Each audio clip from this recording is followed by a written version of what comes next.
Hello guys, मेरा नाम है रजत प्रकाश और आपका स्वागत है हमारे यूट्यूब चैनल द फिजिकर में। तो गाइस, जैसे कि हमने अपनी पिछली वीडियो में electric field lines and charges को पढ़ना स्टार्ट किया था, इलेक्ट्रोस्टैट हमने स्टार्ट किया था, हमने बेसिक इंट्रोडक्शन पार्ट किया था जिसमें हमने चार्जेस के बारे में पढ़ा था कि चार्जेस होती क्या है, कितने टाइप्स की चार्जेस होती हैं, कंजर्वेशन ऑफ चार्जेस पढ़ा था, क्वांटाइजेशन ऑफ चार्जेस पढ़ा था, मेथड ऑफ चार्जिंग पढ़ा था और कुछ न्यूमेरिकल्स भी किए थे। तो बहुत ही इंपॉर्टेंट वीडियो थी। अगर अभी तक आपने हमारे चैनल को सब्सक्राइब नहीं किया है और बेल के नोटिफिकेशन आइकन को नहीं प्रेस किया है तो जरूर प्रेस करिए ताकि आपको आगे आने वाली वीडियोस के बारे में नोटिफिकेशन मिलती रहे।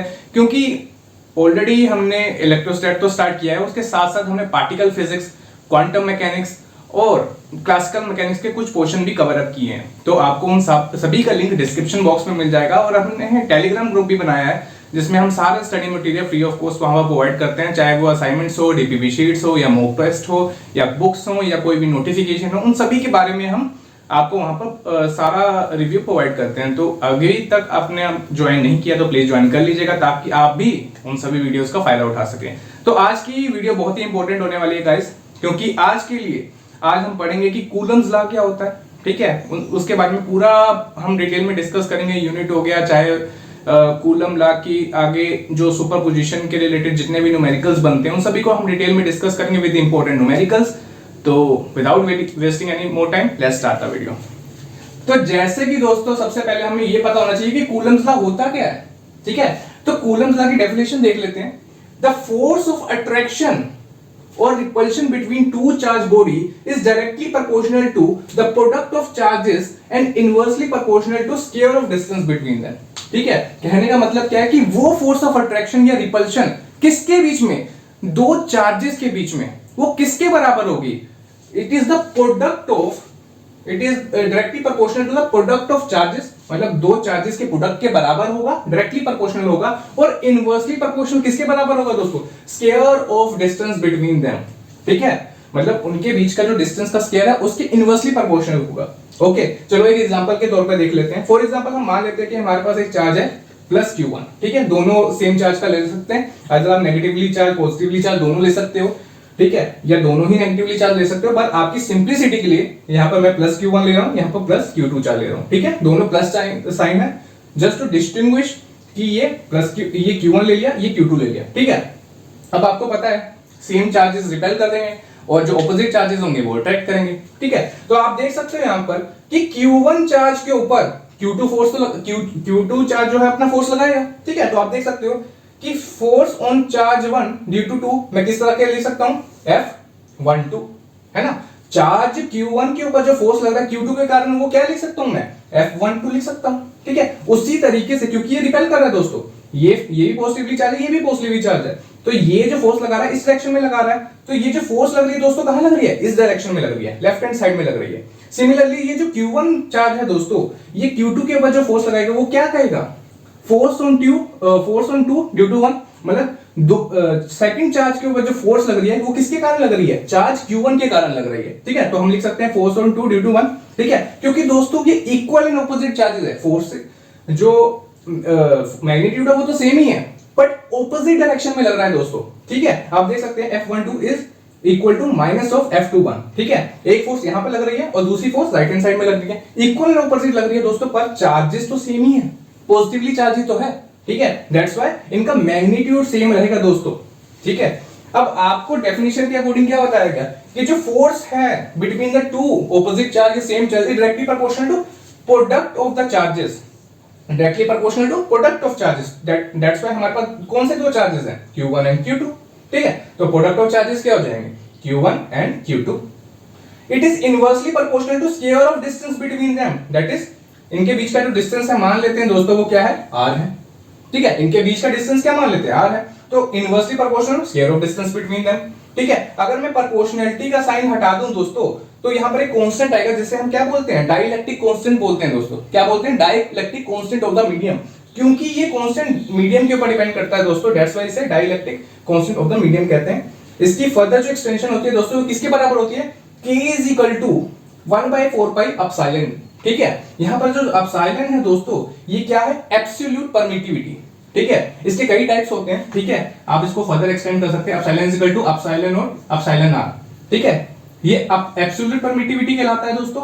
ये रिलेटिव परमिटिविटी कहलाता है, ये परमिटिविटी ऑफ फ्री स्पेस कहलाता है दोस्तों। ठीक है, डिफरेंट इन सभी चीज की एक्सटेंशन है, जिसको हम नेक्स्ट वीडियो में कवर अप करेंगे। बिकॉज अभी हमारा ये मोटो ये समझना है कि कूलम्स लॉ क्या होता है, उसकी लिमिटेशंस क्या है, कैसे ये सिमिलर है और डिस्टिंग्विश करता है ग्रेविटेशनल फोर्स ऑफ अट्रैक्शन से, और सुपरपोजिशन के ऊपर क्या इंपॉर्टेंट रोल प्ले हो सकता है। ठीक है, मेन अभी हमारा मोटो ये है। ठीक है, तो इसके बारे में नेक्स्ट वीडियो में डिस्कशन करेंगे। तो इसकी जो के की वैल्यू होती है ना दोस्तों, ये के की जो वैल्यू होती है, जो डाइलेक्ट्रिक कांस्टेंट और मीडियम बोला मैंने, वो किसके बराबर होती है? 9 × 10⁻⁹ न्यूटन मीटर स्क्वायर पर कूलम स्क्वायर। ठीक है, इसकी वैल्यू याद होनी चाहिए दोस्तों आपको। ठीक है, और यूनिट भी पूछ लेता है, तो न्यूटन मीटर स्क्वायर पर कूलम स्क्वायर तो अभी आपको बोल दिया जैसे याद कर लो, पर आप भूल जाओ, मान लो भूल गया, तो कैसे इसको याद करोगे? ठीक है, तो फॉर्मूला तो आपको पता है दोस्तों। ठीक है, फॉर्मूला आपको पता है, F = K Q1 Q2 upon R square. ठीक है, तो K को एक साइड ले जाओ और बाकी साइड टर्म को रीअरेंज कर दो, F R square Q1 Q2। F का यूनिट पता है दोस्तों, ये न्यूटन होता है। R क्या है? डिस्टेंस, ये मीटर। Q1 Q2 क्या है दोस्तों? यूनिट क्या होती है चार्ज की? कूलम, ये तो बता रखा आपको। तो न्यूटन, तो यहीं से आ गया ना, न्यूटन मीटर स्क्वायर पर कूलम स्क्वायर। ठीक है, तो देख सकते हो यही तो यूनिट यहां से लगाइए। तो आप रीअरेंज करके, अगर आपको फॉर्मूला पता होगा दोस्तों, तो बहुत इजीली आप फाइंड आउट कर सकते हो कि किसका क्या फॉर्मूला हो सकता है और क्या यूनिट हो सकती है। ठीक है, और ये दोस्तों जो के की वैल्यू हमने यहां पर लिखी है 9 × 10⁻⁹, ये बेसिकली फ्री स्पेस और वैक्यूम के लिए है। ठीक है, फ्री स्पेस मतलब अगर आप नॉर्मली एयर में है या वैक्यूम के लिए बात कर रहे हैं, तो उस केस में फ्री स्पेस की वैल्यू थोड़ी सी कम होती है, वैसे डिफरेंट होती है, पर अप्रोक्सीमेटली इतनी ही होती है। तो दैट्स व्हाई हम दोनों में लगा सकते हैं। ठीक है, अगर हम वाटर की बात करें तो 1 होती है, और भी डिफरेंट मीडियम्स की बात करें, अगर मेटल की बात करें तो इन्फिनिटी होती है, और भी दूसरे मीडियम्स की बात करें तो डिफरेंट वैल्यूज होती हैं, पर बेसिकली एयर, वैक्यूम या मेटल ऐसी चीजों पे ही पूछा जाता है। तो जस्ट आपको यही सारी चीजें को याद रखना है, ज्यादा कॉम्प्लेक्स नहीं होना है। ज्यादा कॉम्प्लेक्स होगा तो आपको मेंशन होगा एग्जाम में। ठीक है, तो ये था दोस्तों हमारा कूलम्स लॉ, बेसिकली जो डेफिनेशन बोलती है। और ये जो हमारे चार्जेस हैं दोस्तों, ये पॉइंट चार्जेस हम यूज करते हैं। ठीक है, कोई हैवीली बॉडी में एक्सपेंसिव वे में चार्जेस यहाँ पर उसके ऊपर प्रोड्यूस नहीं हो रहे हैं। ठीक है, हमेशा याद रखना, जो हमारे चार्जेस जिसके ऊपर ये कूलम्स लॉ अप्लाई होगा, वो पॉइंट चार्ज के ऊपर अप्लाई होगा। पॉइंट चार्ज क्या होता है दोस्तों? बहुत सारा स्पेस है, वो वहां पर एक स्मॉल हमारा अगर कोई भी पॉइंट है, तो उससे हम क्या बोलेंगे? पॉइंट चार्ज बोलेंगे। ठीक है, तो जैसे कि गाइस अभी हमने देखा कि कूलम्स लॉ है क्या, और उसके फॉर्मूले के बारे में पढ़ा और उसकी यूनिट के बारे में भी देखा। अब हम ये देखते हैं कि Coulomb's law in vector form, जो कि बहुत ही इंपॉर्टेंट है हमारे कंपटीशन पॉइंट ऑफ व्यू, तो देखते हैं। तो बेसिकली वही चीज हम कंसीडर करेंगे दोस्तों। हमारे पास दो चार्जेस हैं Q1 और Q2। ठीक है, दो चार्जेस हैं Q1 Q2 और दोनों सेम चार्ज है। ठीक है, कोई भी चार्ज ले सकते हो, जैसे कि मैंने बताया, आप पॉजिटिव नेगेटिव भी ले सकते हो, नेगेटिवली दोनों चार्ज भी ले सकते हो, या दोनों एक पॉजिटिव नेगेटिव जो भी करके ले सकते हो। ठीक है, तो आप देख सकते हैं कि जो चार्ज Q1 है दोस्तों, उसके ऊपर जो फोर्स लग रही है ड्यू टू Q2, वो क्या होगी? F12, मतलब force of 1 due to Q। और ऑब्वियसली जो Q2 चार्ज है और Q1 के ऊपर जो Q2 के ऊपर चार्ज लग रहा है दोस्तों, वो क्या होगा? F21, मतलब फोर्स ऑन 2 ड्यू टू 1, मतलब चार्ज जो सेकंड चार्ज है, फर्स्ट चार्ज के कारण जो फोर्स लग रहा है, वो क्या लिखेंगे? F21। ठीक है, और दोस्तों आपको ये भी बता देना चाहता हूं कि ये जो हमारे चार्जेस हैं दोस्तों, ये पॉइंट चार्ज है। ठीक है, पॉइंट चार्ज बेसिकली एक हाइपोथेटिकल चार्ज होता है दोस्तों, which is suppose to considerated at single point. ठीक है, एक पूरे स्पेस में मान लो ये पॉइंट लगा देता हूं, तो ये एक पॉइंट चार्ज है। ठीक है, तो ये कंसीडर करके चलते हैं दोस्तों, ये पॉइंट हमारा चार्ज है। ठीक है, और जो फोर्स लग रही है दोस्तों इन दोनों चार्जेस के बीच में, जो फोर्स लग रही है इन दोनों चार्जेस के बीच में, वो कैसी है? It acts along the line joining the centre of two charges, मतलब इन दोनों से सेंटर से पास होती है जो आप लाइन देख रहे हैं दोस्तों, इसी लाइन ऑफ एक्शन के अलोंग इनकी फोर्स लग रही है दोस्तों। ठीक है, इस सेंटर में जो आप देख रहे हैं लाइन ऑफ एक्शन, इसी के अक्रॉस ही ये फोर्स ऑफ एक्शन काम कर रही है दोस्तों। ठीक है, तो ये मेन चीज, ये ध्यान रखना आपको। ठीक है, और अगर हम इसकी वेक्टर फॉर्म की बात करें तो डिस्टेंस के दो वेक्टर फॉर्म बनेंगे दोस्तों। अगर आप 1 से 2 की तरफ जाते हैं, चार्ज 1 से 2 की तरफ जाते हैं दोस्तों, तो आप वेक्टर फॉर्म को कुछ इस तरीके से लिख सकते हैं डिस्टेंस को। ठीक है, R2 - R1 वेक्टर। ठीक है, इनिशियल, जैसे आप यहां से गए, ये आपका इनिशियल डिस्टेंस मान लो R1 है, ये फाइनल डिस्टेंस R2 हो गया, तो आप क्या करते हैं? फाइनल माइनस इनिशियल करके आप लिखते हैं। तो आप इसको वेक्टर फॉर्म में जो लिख सकते हैं, अगर चार्ज 1 से 2 की तरफ जा रहे हैं तो R2 - R1 वेक्टर की फॉर्म में आप लिख सकते हैं। ठीक है, अगर आप 2 से 1 की तरफ जा रहे हैं, अगर आप 2 से 1 की तरफ जा रहे हैं, तो आप अपने वेक्टर फॉर्म को किस तरीके से लिख सकते हैं? डिस्टेंस में R1 - R2। ठीक है, आपका फाइनल आप निकले कहां से? 2 में। ठीक है, R2 था ये, और फाइनल क्या है R1। तो फाइनल माइनस इनिशियल करेंगे तो आपके पास क्या आएगा R1 माइनस R2 वेक्टर। ठीक है, आप कुछ इस तरीके से लिख सकते हैं। ओके, अब आपको फाइनल एक्सप्रेशन लिखना according to the Coulomb's law, जो कि अभी अभी हमने पढ़ा। वो क्या होता है दोस्तों, अगर हम F12 की बात कर लेते हैं, ठीक है, सबसे पहले F12 की बात कर लेते हैं, तो क्या होगा दोस्तों, F12 is equal to K Q1 Q2 upon mod R का स्क्वायर।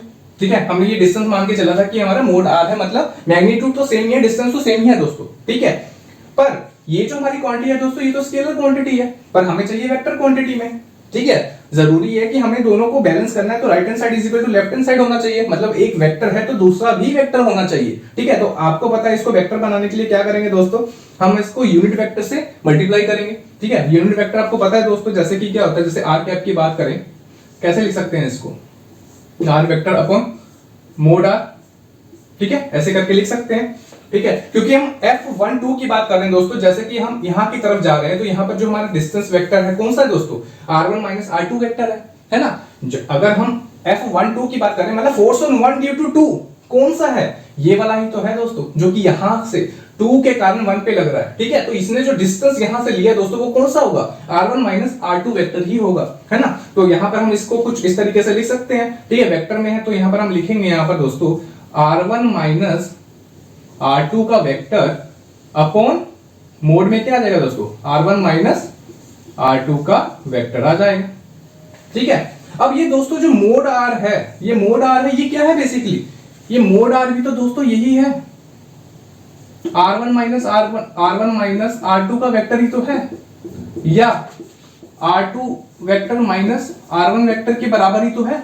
ये थोड़ी चेंज होने वाला, डिस्टेंस तो सेम ही है, पर अगर हम यहां अगर सेकंड से फर्स्ट की तरफ लें या फर्स्ट से सेकंड की तरफ लें, तब ये वेक्टर फॉर्म दो डिफरेंट क्वांटिटीज में बनती है, पर फाइनली तो ये इसी के बराबर है ना दोस्तों।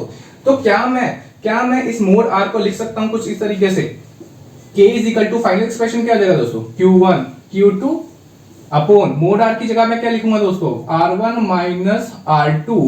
तो यहां पर पहले से R1 माइनस R2 का मोड था दोस्तों, तो मैं यहां पर क्यूब कर दूंगा, बार बार रिपीट नहीं करूंगा।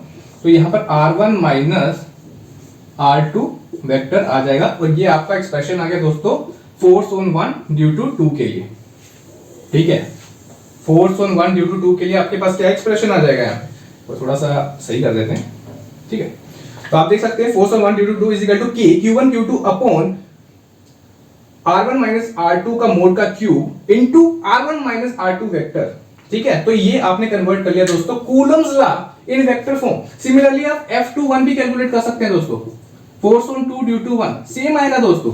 ठीक है, बस यहां पर क्या फर्क आ जाएगा, K Q1 Q2 यहां पर आ जाएगा दोस्तों, जो आपका होगा वो R2 माइनस R1 वेक्टर, यहां पर मोड में आएगा दोस्तों आपका R2 माइनस R1 वेक्टर का मोड का क्यूब। बस सिंपली अगर आपको याद रखना है दोस्तों, फाइनल एक्सप्रेशन आपको याद रखना है, तो आपको जस्ट क्या रखना है, F21 है तो R2 माइनस R1 कर देना, और यहाँ पर मोड का क्यूब आ जाएगा दोस्तों। ठीक है, जो डिस्टेंस है आप यहाँ पर ले रहे हैं, तो उसके अकॉर्डिंग ही R2 माइनस R1, यहाँ पर 2 है तो 2 पहले ले लेना, 1 है तो 1 बाद में ले लेना। सिमिलरली आप देख सकते हैं दोस्तों, यहाँ पर 1 पहले तो 1 पहले ले लेना, 2 बाद में है तो 2 बाद में ले लेना। तो इस तरीके से आप जो बोर्ड के बच्चे हैं कुछ इस तरीके से ड्राइव कर सकते हैं, या जो आपको फाइनल फॉर्मूला है जिसके बेसिस पे क्वेश्चन बनते हैं, तो आप इस तरीके से इसको लिख सकते हैं। तो गाइस, जैसा कि अभी हमने कूलम्स लाइन वेक्टर फॉर्म की नोटेशन में देखा कि किस तरीके से हमारी इक्वेशन हमें ड्राइव होती है, either force on 1 due to 2 या फोर्स ऑन 2 ड्यू टू 1, हमने उसका एक्सप्रेशन देखा। अब ये हम ये देखेंगे दोस्तों कि 1 कूलम ऑफ चार्ज क्या होता है। ठीक है, अभी हमने कूलम्स के बारे में पढ़ लिया, उसकी यूनिट के बारे में भी जानना जरूरी है कि उसकी यूनिट किसके बराबर होती है, और उसकी कुछ प्रॉपर्टीज के बारे में हम डिस्कशन करेंगे, और ये देखेंगे कि जो कूलम फोर्स है और ग्रेविटेशनल फोर्स है किस तरीके से आपस में सिमिलर है और डिफरेंस कैसे है उसके बीच में।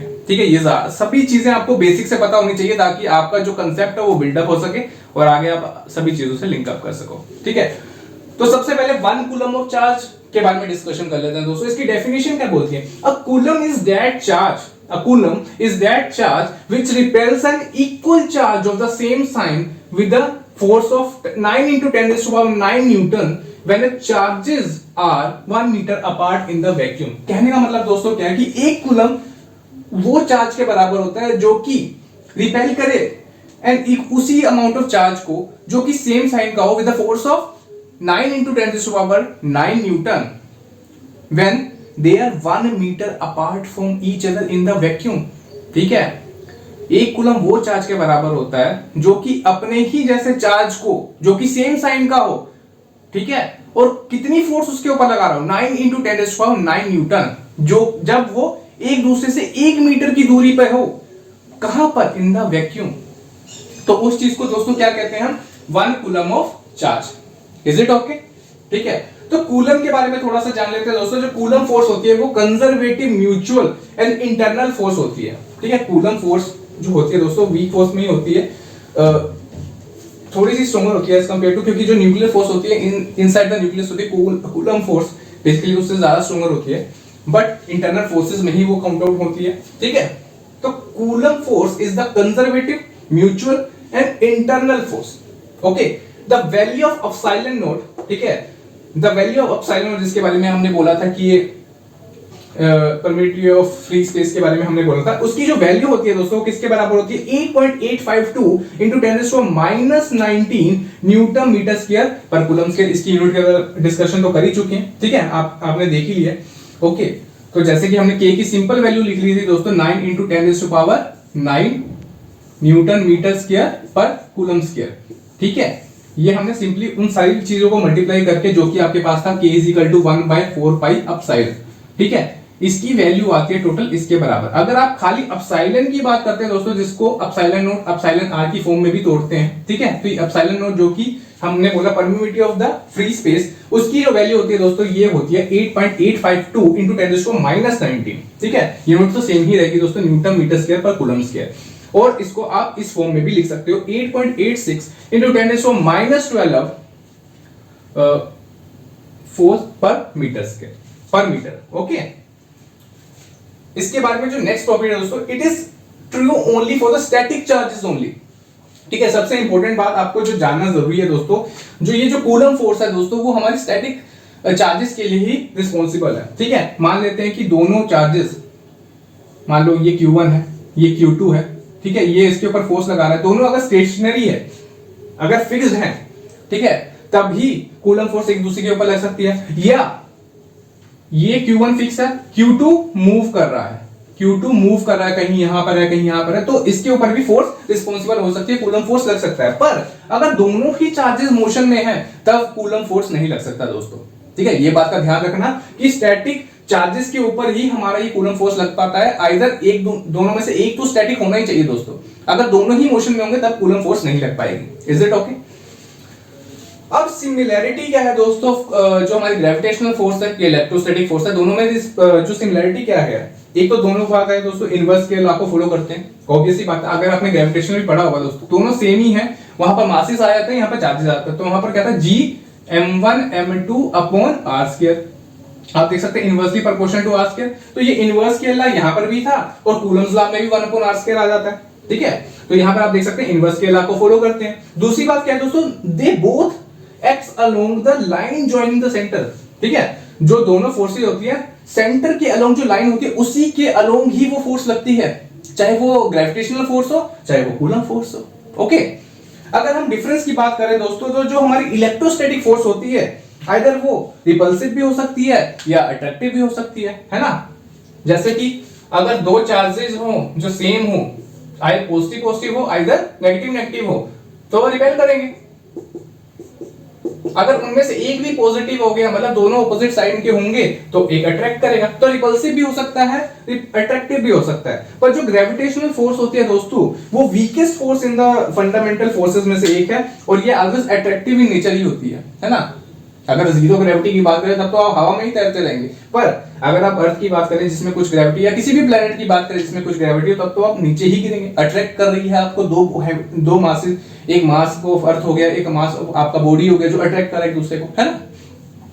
और दूसरी सबसे बड़ी इंपॉर्टेंट बात है दोस्तों, जो Fg है, जो हमारी फोर्स है, हमारी जो ग्रेविटेशनल फोर्स, ये इंडिपेंडेंट ऑफ द मीडियम है। ठीक है, ये इंडिपेंडेंट अपॉन द मीडियम है।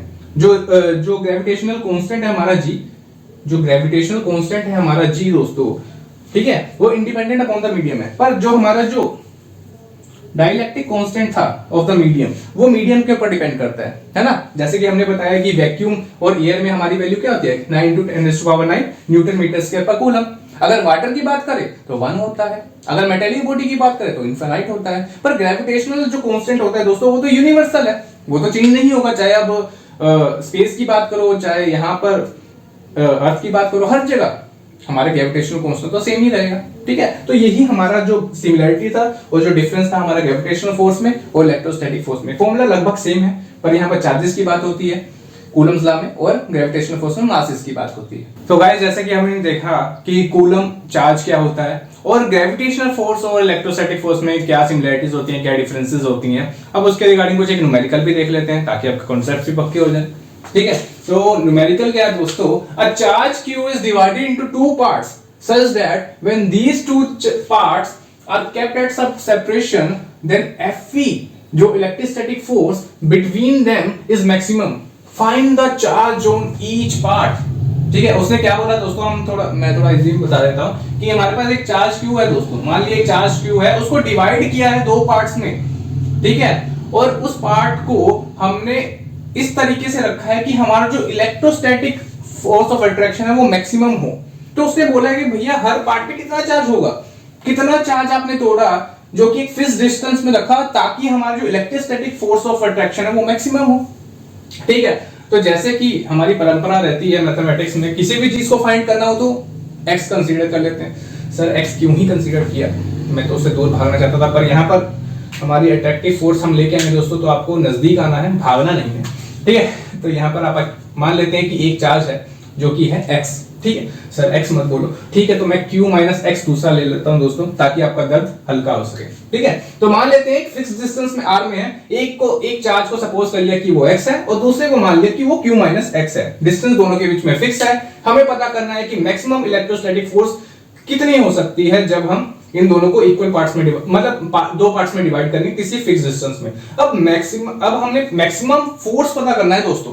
ठीक है, और आप देख सकते हो कि जो हमारी फोर्स है किसके ऊपर डिपेंड कर रही है, x के ऊपर डिपेंड कर रही है। यहाँ पर x है तो यहाँ पर q - x है। ठीक है, तो मैक्सिमम फोर्स के बारे में पता करना है दोस्तों, तो क्या मैं इसको डिफरेंशिएट कर सकता हूं dF/dx = 0।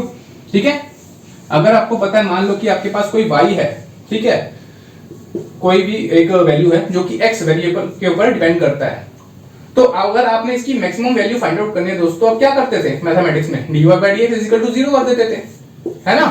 आप क्या करते थे, dy/dx = 0। तो इस केस में दोस्तों जो हमारा y है, इस केस में f है, वेरिएबल है, इस x के ऊपर है, जो कि डिपेंड कर रहा है इसके ऊपर वेरिएशन। ठीक है, जो हो रही है, चार्ज जो बढ़ रहे हैं वो किसके ऊपर डिपेंड कर रहा है, x के ऊपर, तो f हमारा इसके ऊपर डिपेंड कर रहा है। और मैक्सिमम फोर्स निकालनी है दोस्तों, मैक्सिमम फोर्स निकालनी है तो dy/dx करेंगे = 0। ठीक है, तो वही चीज हम परंपरा निभाने जा रहे हैं दोस्तों।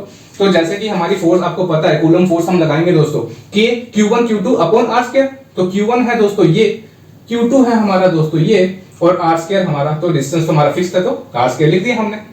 इसको तोड़ के कुछ आप कुछ इस तरीके से भी लिख सकते हैं, सेपरेट करके मल्टीप्लाई करोगे आप इसको, तो kxq - kx² अपॉन r² आ गया आपके पास। ठीक है, अब आपने निकालना है मैक्सिमम फोर्स कितनी होनी चाहिए। ठीक है, dF/dx = 0, क्योंकि f हमारा किसके ऊपर डिपेंड कर रहा है, x के ऊपर। ठीक है, सर x का नाम मत लो, ठीक है, नहीं लूंगा, अब 0 के बराबर कर दूं ताकि नलिफाइड कर दूंगा उसको मैं। ठीक है, तो यहाँ पर आपने डिफरेंशिएट किया, डिफरेंशिएट तो करना आता है दोस्तों। यहाँ पर क्या बचा, kq upon r² - 2kx upon r² = 0। ठीक है, यहाँ पर ले जाएंगे दोस्तों, रीअरेंज करेंगे, बेस तो सेम ही था r², तो वो चला गया 0 के पास। q = 2x और x की वैल्यू निकाली दोस्तों q/2। ठीक है, x की वैल्यू क्या निकाली, q/2, मतलब हर किसी जो चार्ज हमने डिवाइड किया था दोस्तों वो कितना था, q/2 एंड q/2। तो जब भी आपको कोई ऐसा क्वेश्चन दिख जाए दोस्तों, आपको बोला जाए कि फिक्स डिस्टेंस में दो पार्ट्स में हमने चार्जेस को डिवाइड किया है, ठीक है, और मैक्सिमम इलेक्ट्रोस्टैटिक फोर्स चाहिए, तो x कंसीडर कर लो, उसमें से टोटल में से नेट जो हमारा चार्ज है उसको माइनस करके यहाँ पे लिख दो, जैसे q - x लिख दिया यहाँ पर। बस आपने मैक्सिमम फोर्स पता करनी है दोस्तों, तो dF/dx = 0 कर दो। फाइनली जो आपका आंसर आएगा उसमें x की वैल्यू पुट कर देना, आपको पता लगेगा कि आपका चार्जेस कितने में सेपरेट हुआ था। Is it clear? तो दोस्तों अभी हमने देखा था कि एक न्यूमेरिकल जो कि हमें रिलेट कर रहा था, जो भी अभी प्रीवियसली हमने पढ़ा था कूलम्स लॉ के रिगार्डिंग। तो अभी हम देखेंगे लिमिटेशंस, जो कूलम्स लॉ के अकॉर्डिंगली हमें हम दूसरी चीजों में नहीं रीच कर पा रहे हैं। तो वो लिमिटेशंस कौन कौन सी है वो जरा जरूर देख लेते हैं। पहला क्या है दोस्तों, the law is applicable for a point charges at rest. जैसे कि मैंने शुरुआत में भी बताया था कि मान लो कि अगर आपका दोनों चार्जेस मान लो Q1 या Q2 चार्जेस हैं, दोनों मोशन में हैं, ठीक है, कहीं भी मूव कर रहे हैं, तो एक दूसरे के ऊपर जो इलेक्ट्रोस्टैटिक फोर्स होगी दोस्तों वो हम कूलम लॉ के अकॉर्डिंग नहीं फाइंड आउट कर पाएंगे। ये तभी रिस्पॉन्सिबल है या तो दोनों में से एक स्टैटिक मोशन में हो, ठीक है, एक स्टैटिक में हो, स्टेशनरी फिक्स्ड हो, और दूसरा मूव कर रहा हो। दोनों मूव करेंगे तो उस केस में हम कूलम्स लॉ नहीं अप्लाई कर सकते, ठीक है। तो पहला तो यही एक लिमिटेशन है कि मोशन के जब दोनों मोशन में तब हम कूलम्स लॉ नहीं अप्लाई कर सकते हैं। दूसरा क्या कहता है दोस्तों, Coulomb's law can be applied only those cases where inverse square law is obeyed, ठीक है। जहां पर इनवर्स स्केयर लॉ ओबेड होता है, मतलब F is inversely proportional to R square होगा दोस्तों, उन केसेस में ही आपका कूलम्स लॉ ओबे होगा, ठीक है। तीसरा देख लेते हैं, it is difficult to implement Coulomb's law in the arbitrary shape because in such cases we cannot directly exactly determine the distance between the charges, ठीक है। तो मान लेते हैं कोई ओब्लिक शेप है दोस्तों, कोई भी हो सकता है, कोई इस तरीके का शेप हो सकता है, तो चार्ज डिस्ट्रीब्यूशन किस तरीके से होगी और उन दोनों के बीच में जो डिस्टेंस होगा दोस्तों हम एग्जैक्टली कैलकुलेट नहीं कर सकते।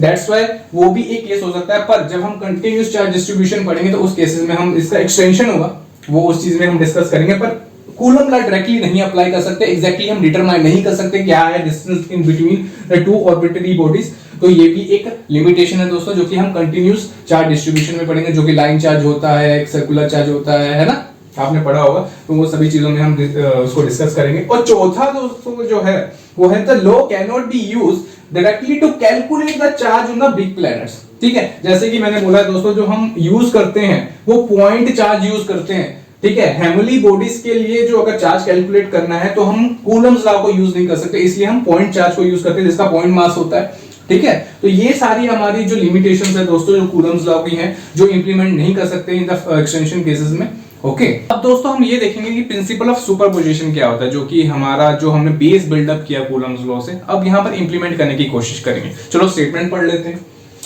It states that every charge in space creates an electric field at point independent, ये बात ध्यान रखना, independent of the presence of the other charges in that medium, and the resultant of the electric field is the vector sum of the electric field due to individual charge। कहने का मतलब क्या है दोस्तों, मान लेते हैं कि हमारे पास बहुत सारे चार्जेस हैं, ठीक है। मान लेते हैं हमारे पास बहुत सारे चार्जेस हैं, मान लेते हैं Q1 है, Q2 है और Q3 है, ठीक है।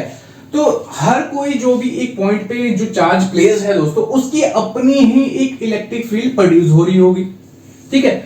Q1 अपनी ही इलेक्ट्रिक फील्ड प्रोड्यूस कर रहा होगा, Q3 अपनी इलेक्ट्रिक फील्ड प्रोड्यूस कर रहा होगा, Q2 अपनी ही इलेक्ट्रिक फील्ड प्रोड्यूस कर रहा होगा। मान लो मैं कह दूं आपको कि आपको Q2 के ऊपर फाइंड आउट करना है कि कितनी इलेक्ट्रोस्टैटिक फोर्स एक्सपीरियंस कर रहा हो ड्यू टू अदर चार्जेस।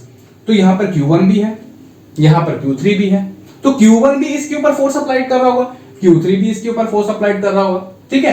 पर जो Q1 और Q2 के बीच में इलेक्ट्रोस्टैटिक फोर्स होगा दोस्तों, उसका Q3 के ऊपर कोई इफेक्ट, Q3 के कारण उसके ऊपर कोई इफेक्ट नहीं पड़ेगा, ठीक है।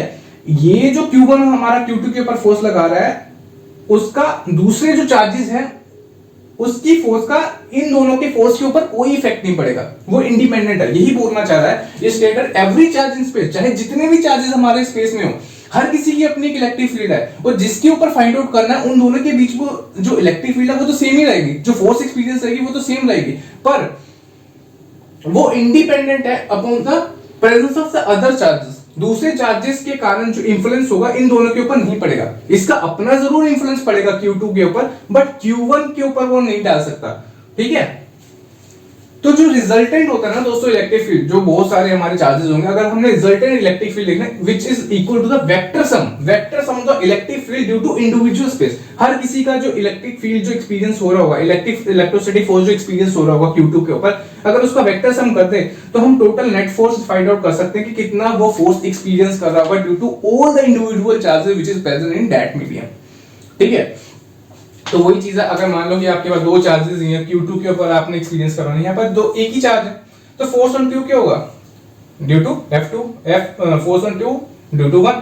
तो यहाँ पर सिंपल लिख सकते थे, पर यहाँ पर हमने वही बोला कि अगर Q1 इसके ऊपर फोर्स लगा रहा है दोस्तों, तो इन दोनों के बीच में जो फोर्स ऑफ अट्रैक्शन होगी, जो इलेक्ट्रोस्टैटिक फोर्स होगी, जो भी होगी, Q3 का उसके ऊपर कोई इंफ्लुएंस नहीं होगा, इसकी अपनी ही इंडिविजुअल फोर्स ऑफ अट्रैक्शन जो इसके ऊपर अप्लाई हो रही है। सिमिलरली Q3 भी इसके ऊपर अप्लाई करेगा तो Q1 का भी कोई इफेक्ट नहीं होगा। सिमिलरली बहुत सारे n पार्टिकल्स होंगे हमारे पास, n चार्जेस होंगे जो इसके ऊपर लगा रहे होंगे फोर्स दोस्तों, तो सबका अपना ही इंडिविजुअल इफेक्ट होगा Q2 के ऊपर। अदर चार्जेस का उसके ऊपर कोई भी रोल नहीं हो पाएगा। तो सभी का जो वेक्टर सम करेंगे दोस्तों तो फाइनली हम नेट फोर्स फाइंड आउट कर सकते हैं कि कितना Q2 चार्ज हमारा एक्सपीरियंस कर रहा होगा। तो वही चीज यहां पर मैंने भी लिखी है कि F नॉट, अगर मान लेते हैं कि हमारे पास n चार्जेस हैं तो उस केस में अगर हमने किसी पर्टिकुलर चार्ज के ऊपर फाइंड आउट करना है कि कितना वो इलेक्ट्रोस्टैटिक फोर्स एक्सपीरियंस कर रहा होगा, तो we can write down like this Fn1 plus Fn2 plus Fn3 so on up to Fn-1। n-1 क्यों? क्योंकि एक चार्ज तो हमारे यहीं पर है दोस्तों, है ना। बाकी चार्जेस के कारण इसके ऊपर क्या फोर्स एक्सपीरियंस हो रहा है वो हमने देखना है। तो ये इंपॉर्टेंट था दोस्तों, जो कि प्रिंसिपल ऑफ सुपरपोजिशन है। इसका फर्दर भी एक्सटेंशन है जो कि कंटिन्यूअस डिस्ट्रीब्यूशन है, चाहे वो लाइन चार्ज में हो, चाहे वो सरफेस चार्ज में हो, चाहे वो वॉल्यूम चार्ज डिस्ट्रीब्यूशन है, वो फर्दर हम क्लास में देखेंगे क्योंकि वो एक बहुत ही इंपॉर्टेंट पार्ट है। अभी इसके कारण जो हमारे न्यूमेरिकल्स बनते हैं उसको हम डिस्कस कर लेते हैं। तो गाइस जैसा कि मैंने कहा था सुपरपोजिशन के ऊपर एक न्यूमेरिकल देखते हैं, चलिए देख लेते हैं। Find the net charge at point C. आप देख सकते हैं दोस्तों एक स्क्वायर लूप है आपके पास, ठीक है, एक स्क्वायर शेप में आपके पास है। तो आपके सभी कॉर्नर्स में हमने देखो क्या कर दिया, यहां पर मैंने पॉइंट्स लिखे A B C and D। A B और D पे दोस्तों प्लस Q चार्ज है, खाली C पे माइनस Q चार्ज है दोस्तों, ठीक है। क्वेश्चन क्या पूछा है, find the net charge at point C, मतलब जो पॉइंट B पे प्लस Q चार्ज है, पॉइंट A पे प्लस Q चार्ज है और पॉइंट D पे प्लस Q चार्ज है, इन सभी का इन दोनों के कारण कितना नेट फोर्स यहां पर एक्सपीरियंस होगा ये आपको पता करना है दोस्तों, ठीक है। मतलब माइनस Q के ऊपर जो भी ये तीन साइड्स कॉर्नर्स पे जो हमारे पास चार्ज है उनका इसके ऊपर क्या इफेक्ट पड़ने वाला है दोस्तों, इलेक्ट्रोस्टैटिक फोर्स नेट कितना आएगा वो आपको फाइंड आउट करना है, ठीक है। तो सबसे पहले आपको बेसिकली देखना है कि फोर्स ऑफ अट्रैक्शन कहां से हो रहा है। देखो ये नेगेटिवली चार्ज है, ये पॉजिटिवली चार्ज है, ठीक है। तो नेगेटिव टू पॉजिटिव वो मूव करेगा, ठीक है, आपको पता है। तो इसकी फोर्स ऑफ अट्रैक्शन क्या हो जाएगी, FCB जो होगी फोर्स दोस्तों क्या होगी, अपवर्ड होगी। आपको सारे पहले डायरेक्शन डिफाइन करने पड़ेंगे, ठीक है। सिमिलरली आप देखेंगे ये भी नेगेटिव ये पॉजिटिव है, तो नेगेटिव टू पॉजिटिव की तरफ जाएगा। आप देखेंगे C टू D, तो FCD जो दोस्तों होगा कुछ इस डायरेक्शन में होगा। और आप देखेंगे डायगोनली जा रहा है यहाँ पर A पॉइंट पे, अगर आपने देखना चार्ज के ऊपर कितना लगेगा तो आप देखेंगे नेगेटिवली चार्ज है यहाँ पर, तो नेगेटिव टू पॉजिटिव यहीं पर जाएगा दोस्तों। तो यहाँ पर आप देख सकते हैं FA की डायरेक्शन भी कुछ इस तरीके से है, ठीक है। तो जो नेट लगेगी दोस्तों जो आपको होगा FC is equal to FB plus FD plus FA, मतलब B, D और A के कारण C के ऊपर कितना चार्ज लगा यही आपको फाइनली फाइंड आउट करना है। पर सबसे पहले आप B और D के कारण फाइंड आउट कर लो दोस्तों, ताकि आप उसका जो रिजल्टेंट बनेगा ना, आप देख सकते हैं यहाँ पर, अगर आप यहाँ पर कुछ इस तरीके से बनाएंगे, ये B पॉइंट है, ये D पॉइंट है, तो अगर आप रिजल्टेंट फाइंड आउट कर लेंगे दोस्तों तो आपके लिए इजी होगा। इस Q के साथ आप एड अप करके फाइनली आप फाइंड आउट कर सकते हो। सबसे पहले FB मतलब FCB फाइंड आउट कर लो सबसे पहले, और FCD फाइंड आउट कर लो। आप देख सकते हो कि आपको पता है कूलम फोर्स क्या होती है कि Q1 Q2 upon R square, तो सभी चार्जेस तो Q1 दोस्तों, Q1 Q2 तो Q ही होगा, तो Q स्क्वायर अपॉन डिस्टेंस, तो A ही फिक्स है दोस्तों, हर जगह A ही है। हर जो दो चार्ज है एक दूसरे से A डिस्टेंस से ही सेपरेट है, तो A स्क्वायर ही आ जाएगा। ये भी सेम होगा दोस्तों, ये भी सेम होगा, है ना। बट डायगोनल में फर्क पड़ेगा। डायगोनल का डिस्टेंस तो आपको पता है दोस्तों, आप कैलकुलेट कर सकते हो बाय पाइथागोरस थ्योरम, जो कि क्या होता है A√2 होता है, ठीक है ना। अगर आपके डिस्टेंस सेम है दोस्तों, अगर आप पाइथागोरस यहाँ पर लगाओगे दोस्तों, यहाँ पर देखो A करोगे तो यहाँ पर क्या आएगा, A√2 ही आएगा, ये तो आपको पता ही है। तो यही चीज पाइथागोरस से यहाँ पर इसका डिस्टेंस कैलकुलेट किया गया। तो B के कारण C पे और D के कारण C पे जो फोर्स लग रही है दोस्तों, आपने यहाँ पर कैलकुलेट करने में बहुत ही इजी है, ये तो कोई इसमें दिक्कत वाली बात है नहीं। तो दोनों फोर्स सेम है दोस्तों, तो मैं क्या इसको F लिख सकता हूँ फॉर द सिंप्लिसिटी, ठीक है, मैंने इसको F लिख दिया यहाँ पर। अब FCA की बात कर लेते हैं दोस्तों, जो डायगोनली लग रहा है, ठीक है। A चार्ज के कारण C पे जो फोर्स लग रही है दोस्तों, वो डायगोनली हम देख रहे हैं, डिस्टेंस हमने बता दिया A√2, जो कि पाइथागोरस से आप फाइंड आउट कर सकते हो। तो FCA is equal to Q मतलब K Q1 Q2, मतलब चार्जेस तो सेम है, ठीक है। यहाँ पर ये मत सोचना कि सर यहाँ पर तो नेगेटिव चार्ज है, आप यहाँ पर माइनस लगा दे, माइनस से कोई फर्क नहीं पड़ता दोस्तों, ये जस्ट शोज कि वो ऑपोजिट साइन का है, ठीक है। तो वही चीज है, आप Q स्क्वायर लिख सकते हो, मतलब यहाँ पर माइनस लगाने की जरूरत नहीं है, जस्ट ये शो कि ऑपोजिट चार्ज का आप सिंपल Q भी लिख सकते हो, ठीक है। तो K Q स्क्वायर हो जाएगा Q1 Q2, क्योंकि एक हमारा प्लस था माइनस था, तो Q स्क्वायर आ गया। और डिस्टेंस दोस्तों R जो था हमारा क्या है, A√2 था, तो यहाँ पर A√2 लिख दिया R स्क्वायर की जगह, ठीक है। तो आप इसको खोलोगे फाइनली आपके पास क्या आ जाएगा दोस्तों, K Q square upon 2a square आ जाएगा, मतलब FCA की वैल्यू भी फाइंड आउट कर लिया आपने। ठीक है, अब आपने क्या करना है दोस्तों, जो जैसे कि मैंने बोला कि B और D का जो रिजल्टेंट आप फाइंड आउट कर लेंगे। ठीक है, सबसे पहले आपको रिजल्टेंट फाइंड आउट करना है। ये आपका हो गया दोस्तों, ठीक है, एक ये हो गया आपका, एक ये हो गया। ठीक है, ये फोर्स, इन दोनों के बीच में जो हुआ रिजल्टेंट वही तो आपका नेट फोर्स जो एक्सपीरियंस हो जाएगा ए के साथ, और उसको ही कंबाइन करके फाइनली आप सही में फाइंड आउट कर पाओगे। ठीक है, तो देखो रिजल्टेंट कैसे फाइंड आउट करते हैं, जैसे कि मैंने यहाँ पर दिखाया है। ठीक है, FB की फोर्स भी दोस्तों क्या है, F है। FD की भी फोर्स क्या है दोस्तों, वो भी F है। आप देख सकते हैं ना, ये B है दोस्तों, ये है ना, force on C due to B, force on C due to D। तो B और D के कारण जो फोर्स लग रही है तो F है। तो रिजल्टेंट फोर्स हम कैसे निकालते हैं दोस्तों, FR is equal to under F मतलब F square plus F square plus 2FF cos 90, मतलब क्या होता है formula, A square plus B square plus 2AB cos theta होता है, यही फॉर्मूला होता है।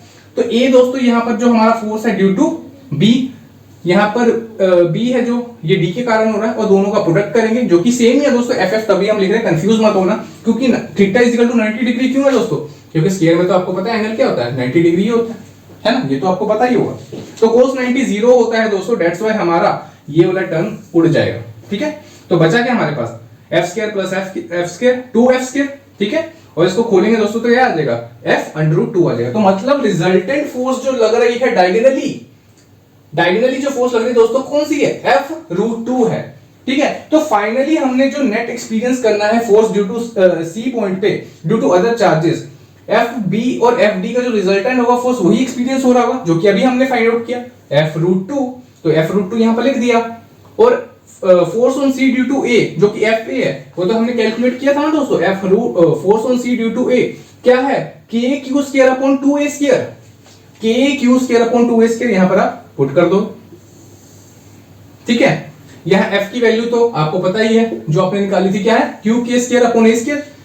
ठीक है, तो यहां पर आप इस चीज को भी पुट कर दोगे यहां पर। ओके, आप देख सकते हो F की वैल्यू यहां पर क्यू के square upon a square, under root 2 तो यहां पर था ही दोस्तों, तो k Q square upon a square ये कॉमन निकल जाएगा दोस्तों। तो फाइनली आपके पास आ जाएगा k Q square a square, bracket में आ जाएगा रूट 2 प्लस 1/2। ठीक है, देखिए आपने फाइनली जो निकाल लिया कि कितना फोर्स एक्सपीरियंस हो रहा है at point C due to other charges. ठीक है, तो बहुत ही इंपॉर्टेंट है, सबसे पहले आपको क्या करना है कि आपने डायरेक्शंस देखनी है, बहुत ही इंपॉर्टेंट है। नेगेटिव टू पॉजिटिव जाएगा दोस्तों, ये नहीं कि ऐसे कर देना। ठीक है, पॉजिटिव टू नेगेटिव ऐसे नहीं, नेगेटिव टू पॉजिटिव जाएगा, उसके अकॉर्डिंग सारे डायरेक्शंस को डिफाइन करना, रिजल्टेंट जो जा रहा है उसके साथ फाइनली एड अप करके आप दिखा सकते हो कि कितना आपका फोर्स एक्सपीरियंस हो रहा है एट पॉइंट C। ओके, तो दोस्तों हम अब लास्ट हमारा जो सुपरपोजिशन का जो मेन इंपॉर्टेंट न्यूमेरिकल है जो कि थर्ड चेयर इक्विलिब्रियम का है, जो कि मोस्टली पूछा जाता है, उसके बारे में डिस्कशन करने वाले हैं। उसके भी दो केसेस हैं दोस्तों, वो हम देखते हैं। सबसे पहले हम क्वेश्चन किस तरीके से आता है वो देख लेते हैं, डिजाइन किस तरीके से होता है।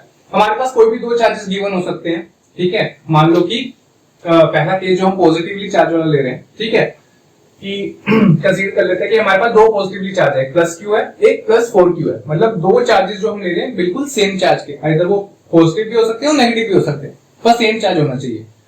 क्वेश्चन ये बोलता है कि मैं अगर तीसरा चार्ज इंट्रोड्यूस करवाता हूं इन दोनों चार्जेस के अराउंड सच दैट कि वो इक्विलिब्रियम में रहे, जो फोर्स है वो हमारी जब थर्ड चार्ज हम इंट्रोड्यूस करें इन दोनों चार्जेस के बीच में या आसपास, तो वो इक्विलिब्रियम में रहे, तो वो पोजीशन कहां होनी चाहिए उस चार्ज की, वो हमने फाइंड आउट करनी होती है। ठीक है, तो ऐसा क्वेश्चन पूछा जाता है। तो आपके पास दो चार्जेस गिवन होंगे दोस्तों, मान लेते हैं कि plus Q and plus 4q, आपके पास दो चार्जेस है।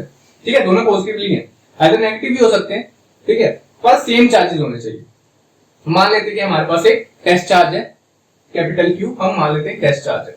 अब हमें कैसे पता लगेगा कि हमने इस चार्ज को बीच में रखना है या लेफ्ट में रखना है या राइट में रखना है, कहां रखना है, हमें कैसे पता कि ये हमारा पूरा सिस्टम इक्विलिब्रियम में बन सके। पहले तो एक परसेप्शन बनाना है कि ये चार्ज हो कहां सकता है, डिस्टेंस तो बाद में कैलकुलेट कर लेंगे, पर पोजीशनिंग कहां हो सकती है ये पहले कैलकुलेट कर लेते हैं, देख लेते हैं।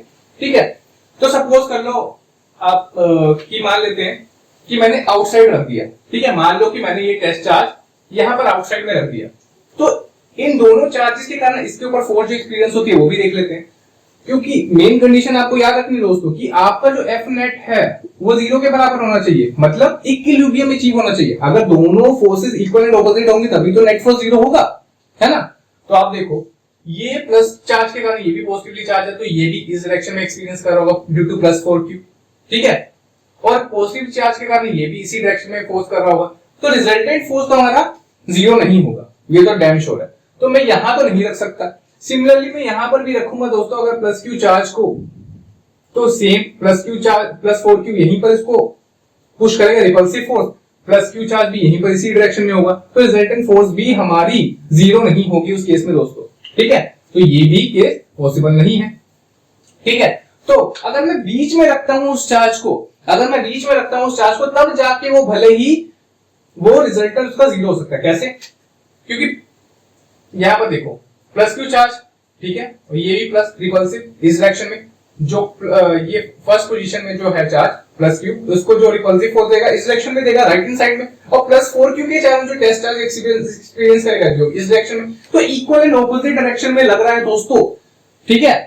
दैट्स व्हाई यहां पर हम कह सकते हैं कि इन बिटवीन कहीं पर हमारा ये चार्ज प्रेजेंट हो सकता है, ठीक है। अब बोलोगे सर आपने q के प्लस q के नजदीक तो इतना रख दिया, 4q के रेस्पेक्टिवली इतना दूर रख दिया, ऐसा क्यों? हमें आपने कैसे ये एडजस्ट कर लिया, ठीक है। तो आप खुद सोचो दोस्तों कि जब इक्वल एंड ऑपोजिट होंगी फोर्स तभी तो वो नेट फोर्स जीरो हो पाएगी, ठीक है। अगर मैं इसको दूर नहीं रखूंगा तो इसकी जो रिपल्सिव फोर्स है इतनी ज्यादा होगी कि ये इसके बराबर हो ही नहीं पाएगी। दैट्स व्हाई मैंने प्लस q के नजदीक ज्यादा रख दिया, क्योंकि इसकी जो चार्ज देखो चार्ज कम है, इसका चार्ज ज्यादा है, दैट्स व्हाई इसे दूर रखा। इन बिटवीन ही नहीं होना चाहिए, मैंने सपोज कर लिया कि ये से दूर होगा, दैट्स व्हाई ये कम एक्सपीरियंस करेगा फोर्स और ये इसके बराबर हो पाए, that's why equal and opposite forces हो पाए और वो कैंसिल आउट होकर इक्विलिब्रियम अचीव कर पाए।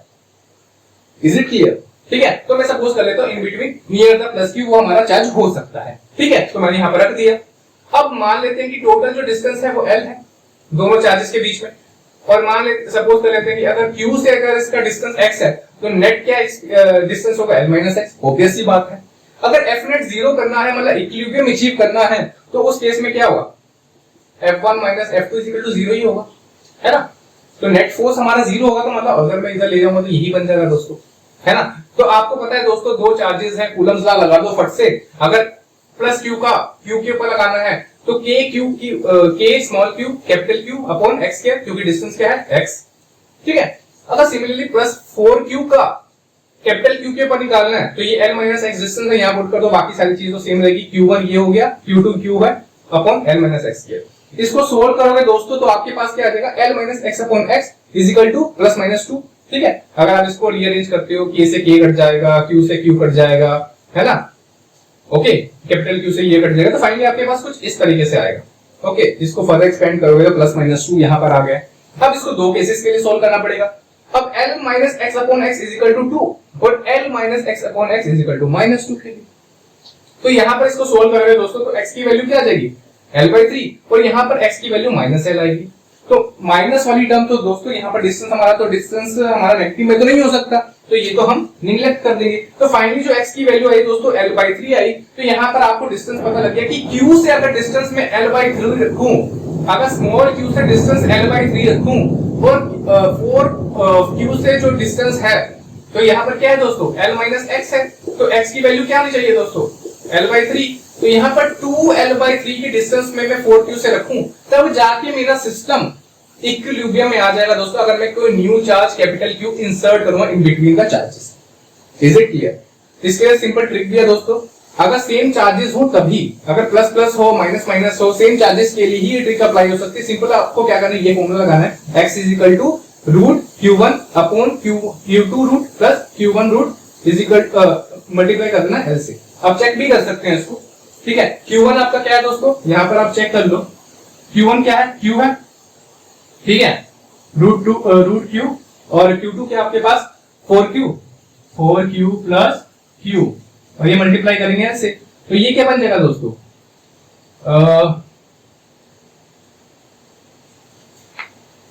यहां पर आप देखेंगे दोस्तों, यहां पर बन जाएगा आपका root q, 2 root q plus root q into l, root common ले लेंगे दोस्तों, q से q कट जाएगा, तो यहां पर क्या बचेगा दोस्तों आपके पास 1/3 l, तो ये l/3 आपका आ गया दोस्तों, जो कि हमने निकाला भी, ठीक है। तो सेम है सब कुछ दोस्तों, आपको क्या करना है, जस्ट ये ट्रिक अप्लाई करनी है, सेम ही है सब कुछ। ये अगर आपको याद रहेगा, अगर आपके पास दो चार्जेस हो सेम चार्जेस के लिए और कोई तीसरा चार्ज इंसर्ट करना है ताकि वो इक्विलिब्रियम में है, तो जस्ट आपको फॉर्मूला लगाना है ये वाला दोस्तों, x equal to root q1 upon q2 plus q1 अब इनटू l से कर देंगे। तो चार्जेस को पुट करना है दोस्तों, सिंपली आपका आंसर आ जाएगा l/3, जैसे मैच भी कर गया। अब सेम ही टाइप का है दोस्तों, यहाँ पर आप देखिए, अब देखना यहाँ पर हमने सेम चार्जेस, यहाँ पर ऑपोजिट चार्जेस के लिए ले रहे हैं, ठीक है, ऑपोजिट चार्जेस के लिए ले रहे हैं। यहाँ पर आप देख सकते हैं प्लस q1, यहाँ पर माइनस 9q है, ठीक है, यहाँ पर माइनस ले सकते हो, यहाँ पर प्लस, जो भी ले सकते हो, पर डिफरेंट चार्जेस के लिए। अब इस केस में हम q को कहां रखें दोस्तों, वही अगेन सबसे पहले बीच में तो आप नहीं रख सकते दोस्तों, बीच में आप नहीं रख सकते। क्यों नहीं रख सकते, अगर बीच में रखोगे, ठीक है, तो ये तो रिपेल करेगा दोस्तों, F1 के कारण यहां पर फोर्स एक्सपीरियंस करेगा, ठीक है, F1 के कारण यहां पर एक्सपीरियंस करेगा। और तो दोस्तों जो ये नेगेटिव चार्ज के कारण क्या हुआ, अट्रैक्शन किसी सेम डायरेक्शन में हो जाएगा, तो सेम डायरेक्शन में होने के कारण तो नेट फोर्स तो जीरो हो ही नहीं सकती, दैट्स व्हाई ये हमारा बीच में हो ही नहीं सकता एग्जिस्ट। तो हम ये देखेंगे कि आउटसाइड कहां पर वो एग्जिस्ट करेगा, ठीक है। अब देख सकते हैं यहाँ पर पॉजिटिव चार्ज है तो यहाँ पर रिपेल करेगा, नेगेटिव चार्ज है तो यहाँ अट्रैक्ट करेगा, ठीक है। तो इक्वल एंड ऑपोजिट चार्जेस हो सकते हैं, दैट्स व्हाई हम आउटसाइड ही कहीं रख सकते हैं। अगेन वही वाला क्वेश्चन आ जाएगा कि सर स्मॉल क्यू के साथ में प्लस क्यू को इतना नजदीक क्यों रखा है। आप देख सकते हैं -9q है दोस्तों, भले ही नेगेटिव है पर फिर भी बहुत ज्यादा है ना। दैट्स व्हाई इसको बैलेंस करने के लिए, ताकि हमारा इक्विलिब्रियम में आ सके, एफ नेट जीरो आ सके, इसलिए हम इसको प्लस क्यू के ज्यादा नजदीक रखते हैं एज कम्पेयर टू -9q, ठीक है। पर ये पता है कि बाहर रखना है, किसके ज्यादा नजदीक रखते हैं ताकि वो ज्यादा वाले से काउंटर करके वो नेट फोर्स उसका जीरो हो जाए। तो यहाँ पर हमने रख दिया, सपोज कर लेते हैं इसका डिस्टेंस क्या है x, again total distance l है इन दोनों चार्जेस के बीच में, ठीक है। तो एफ नेट जीरो करना है दोस्तों, आप देख सकते हैं F1 is equal to F2, ठीक है, F1 is equal to F2, दोनों इक्वल फोर्सेस होने चाहिए। तो आप देख सकते हैं प्लस क्यू चार्ज के कारण KQ capital Q upon x square, ये डिस्टेंस x, और यहाँ पर L प्लस x आ जाएगा दोस्तों, ये वाला डिस्टेंस प्लस ये इस चार्ज के कारण। तो ये हमारे पास माइनस का, यहाँ पर ये मत देखना दोस्तों माइनस क्यों नहीं लगाया, ये जस्ट ये हमें शो करता है कि ये ऑपोजिट साइन है और कुछ नहीं है। तो आप सिंपल पॉजिटिव चार्ज लगा सकते हो, ठीक है, K 9Q capital Q upon L plus x का स्क्वायर। तो इसको सोल्व करेंगे दोस्तों, तो आपके पास कुछ इस तरीके का आ जाएगा आपके पास, ओके। यहाँ पर L plus x upon x का स्क्वायर इज इक्वल टू 9 के बराबर। तो इसका सोल्व करेंगे यहाँ पर taking square root on both side, तो यहाँ पर प्लस माइनस 3 आ जाएगा, जैसे कि आप देख सकते हैं। अगेन प्लस 3 और माइनस 3 के लिए आप सोल्व करेंगे, आप देख सकते हैं अलग अलग। तो आपके पास x की वैल्यू क्या आएगी, L/2, और x की वैल्यू यहाँ पर आएगी -L/4, ठीक है। तो यहाँ पर आप लोग सोच रहे होंगे सर चलो L/2 तो यहाँ पर समझ आते हैं, यहाँ पर पुट कर देंगे, ठीक है, x की वैल्यू यहाँ पर L/2 पुट कर देंगे, ठीक है। तो यहाँ पर क्या आ जाएगा, एक तो डिस्टेंस यहाँ पर स्मॉल क्यू से कितना होगा, L/2 हो जाएगा, और यहाँ पर x प्लस L है, ठीक है। यहाँ पर जो डिस्टेंस है वो कितना है, x प्लस L है, ठीक है। तो वहां पर तो कितनी वैल्यू आ रही है इसकी, -L/4 ना, तो -L/4 प्लस L, अगर आप इसको देखो वैल्यू सोल्व करके भी देखो तो कितना आ जाएगा, ठीक है, -3, ये कितना आ जाएगा, -L प्लस 4L/4, मतलब 3L/4, ठीक है, 3L/4 आ रहा है आपके अकॉर्डिंग, मतलब बीच में कहीं ना कहीं आएगा दोस्त, ठीक है। अगर यहाँ पर पुट भी करें, यहाँ पर आप देखेंगे डिस्टेंस तो आपका नेगेटिव नहीं आ रहा सर, तो यहाँ पर आप देखेंगे 3L/4 है, 3L/4 तो कहीं बीच में होगा, पर अभी तो हम बता के हटे कि बीच में तो हमारा एग्जिस्ट ही नहीं करेगा, क्योंकि रिपल्सिव फोर्स के कारण और अट्रैक्टिव फोर्स के कारण वो सेम डायरेक्शन में है। दैट्स व्हाई ये वाली टर्म को हम इग्नोर कर देंगे, ये वाली टर्म को कर देंगे इग्नोर, जो x is equal to -L/4 वाली टर्म आई है दोस्तों, उसको कर देंगे इग्नोर, क्योंकि उसको अगर हम पुट करते हैं यहाँ पर तो ये बीच में ही आ रहा है, तो वो हमें चाहिए नहीं, ठीक है। दैट्स व्हाई x की वैल्यू एक L/2 आ गई, ठीक है, और दूसरी क्या आ जाएगी, अगर यहां पर पुट करते हैं क्योंकि L प्लस x है, तो एक आ जाएगी हमारे पास 3L/2 आ जाएगी, ओके। तो इस तरीके से आपने फाइंड आउट कर लिया कि स्मॉल q और -9q से कितना हमारा वो प्लस q चार्ज कहां पर हो सकता है, उसका डिस्टेंस, ताकि वो इक्विलिब्रियम में हो सके, ठीक है। तो इसके लिए भी अगेन सेम ट्रिक है, यहाँ पर आपने जैसे कि देखा था, यहाँ पर पॉजिटिव साइन है, यहाँ पर सेम चार्ज के लिए, यहाँ पर ऑपोजिट साइंस वाले के लिए यहाँ पर जस्ट नेगेटिव साइन आ जाएगा, √q1 upon √q2 minus √q1 into L हो जाएगा दोस्तों, ठीक है। सेम है, यहाँ पर आप पुट करेंगे, अगेन आपका जो आंसर आएगा वो L/2 के ही बराबर आएगा, ठीक है, L/2 के बराबर। यहाँ पर पुट करके भी देख सकते हो, अगेन देख लो Q1 की वैल्यू यहाँ पर मैं पुट कर देता हूँ, ठीक है। Q1 की वैल्यू क्या है दोस्तों, यहाँ पर Q ही है, ठीक है, और Q2 की वैल्यू क्या है, 9Q, ठीक है, 9Q माइनस Q, ठीक है। तो ये क्या हो जाएगा दोस्तों, यहां पर Q, यहां पर 3√Q माइनस Q, ठीक है। Q कॉमन है, कट जाएगा दोस्तों, तो यहां पर क्या आ जाएगा 1/2 इंटू L, क्योंकि L से मल्टीप्लाई भी किया तो L/2 आ गया दोस्तों। तो वही चीज आई दोस्तों, x इक्वल टू L/2। अगर आप सिंपल ये फॉर्मूला पुट करते हो, ये वाला फॉर्मूला, तो आप ऑपोजिट चार्ज के कारण और सेम चार्ज के कारण निकाल सकते हो। तो आई होप आपको हमारी ये वीडियो पसंद आई होगी, ठीक है। हमने यहाँ पर कूलम्स लॉ और सुपरपोजिशन प्रिंसिपल के रिगार्डिंग जितना भी था हमने डिटेल में डिस्कस किया। तो अगर आप ऐसी ही वीडियो चाहते हैं तो हमारे चैनल को सब्सक्राइब करिए, लाइक करिए, शेयर करिए, ताकि और भी बच्चे इसका एडवांटेज उठा सके। तो मिलते हैं आपको नेक्स्ट वीडियो में। Till then good bye.